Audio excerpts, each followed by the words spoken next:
Clarity Capital analyst Sam Chester joins us now for a discussion on the oil price drop and what lies ahead for Saudi Arabia under King Salman. Mr. Chester, thanks for joining us. It's a pleasure as always. So, let's look at this new king of Saudi Arabia. He essentially has been more or less ruling this a lot behind the scenes. He's been around since 2012 as the crown prince. He was involved, if I'm not mistaken, as defense minister since 2011. Mm-hmm. He's been calling the shots, and probably a lot of the current strategy in terms of not lowering supply comes from him and not from King Abdullah. What should we expect here on his economic impact? So the first question with Saudi Arabia is always going to be oil. What is the bottom line impact of a new head of state in Saudi Arabia on the price of global oil? As we all know, the oil price was one of the biggest stories of 2014, right, dropping to $50 from near 110 in the beginning, and it's continuing to drop, and it's one of the key metrics that people are looking at in 2015. So having a new king of Saudi Arabia after King Abdullah essentially ran the largest oil producer in the world for 20 years potentially has a tremendous impact. In fact, when it comes to the price of oil, as you mentioned, the new king, King Salman, a half-brother of the late king, has been very involved with the late king on the country's oil policy. So most oil experts around the world are predicting that Saudi will maintain its oil policy. So the key officials who were behind Saudi refusing to reduce its production, which is what is keeping the price so low, right, they're still in place. So I would say part one to your question on economic impact on the oil front, we can expect things to probably stay the course, which means that the price of oil will probably not rise for the remainder of 2015. Right. Obviously, the price war that we're seeing right now in terms of maintaining the market share that OPEC has, and specifically that Saudi Arabia has, being the largest producer, of course, is mainly targeted towards essentially targeting Russia and America. But is this story only about oil? Is there something else going on here? So when you consider Saudi Arabia's economic impact, there is part of the story that is beyond oil. Let's again look at the legacy of King Abdullah. He's been running the country for nearly 20 years. In that time, he's really been trying to tackle economic challenges outside of the price of oil. And the main one in Saudi Arabia will always be employment. Saudi Arabia has a tremendous youth demographic issue where over 50% of the country is under 25, and those people need to be put to work. And that's something that King Abdullah has really been almost revolutionary in trying to raise employment in his country. Those are challenges that the new king will now have to tackle, and those are challenges that will only continue to rise. And of course, the importance of all of this is that Saudi Arabia, thanks to King Abdullah's policies over the last 2 decades, is the largest economy in the Arab world. It's by far the largest economy in the Arab Gulf. And so, although that's not a direct oil issue, it also has a secondary impact, which is that if Saudi Arabia's economy doesn't work and if growth declines, that will affect the stability of the regime, which will affect the regimes around it. Now, in terms of, social and political views, King Salman is very different in terms of, different from Abdullah, isn't he? We're seeing this year women's suffrage for the first time, but women still aren't allowed to drive cars in Saudi Arabia. Where do you think this is going to go? A lot of the people in Saudi Arabia, if I'm not mistaken, are also employed by the government sector. They're going to have to be reforms, right?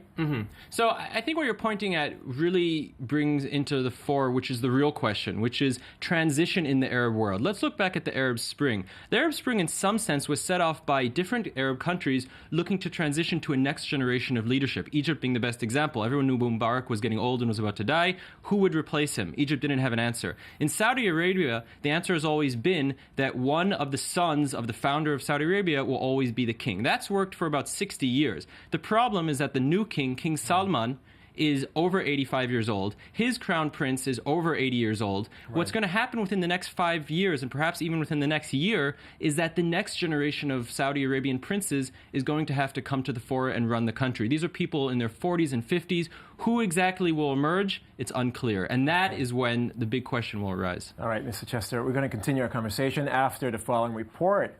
Crude oil prices have plunged 60% since mid-June, hitting petrol producers hard. For the town of Aberdeen in Scotland, it has already meant layoffs and more economic turmoil could lay ahead. A storm has struck Aberdeen's economy. North Sea oil and gas has made the Scottish city prosperous as the hub for a £35 billion industry. But a dramatic fall in the oil price has highlighted the vulnerability of Aberdeen's reliance on the sector. Many of the big producers like BP and Shell have announced job losses by the hundreds. For the thousands of workers that are facing redundancy, it's a crisis.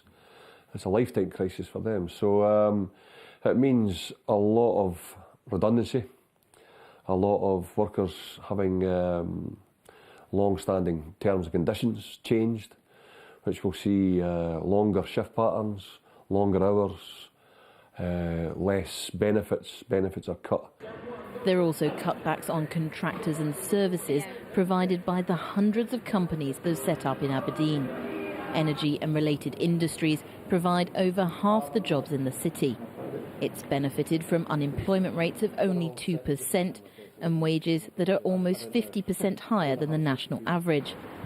While many are worried about the negative impact the drop in oil market value will have, most are confident that the price will pick up again eventually.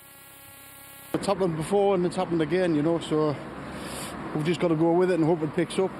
There'll probably be job losses because of it. I think the biggest problem is probably the support industries, including hotels and things like that, because they're relying on everyone sort of flying in, flying out, whereas most of your support people here, for the oil industry specifically, actually will operate worldwide.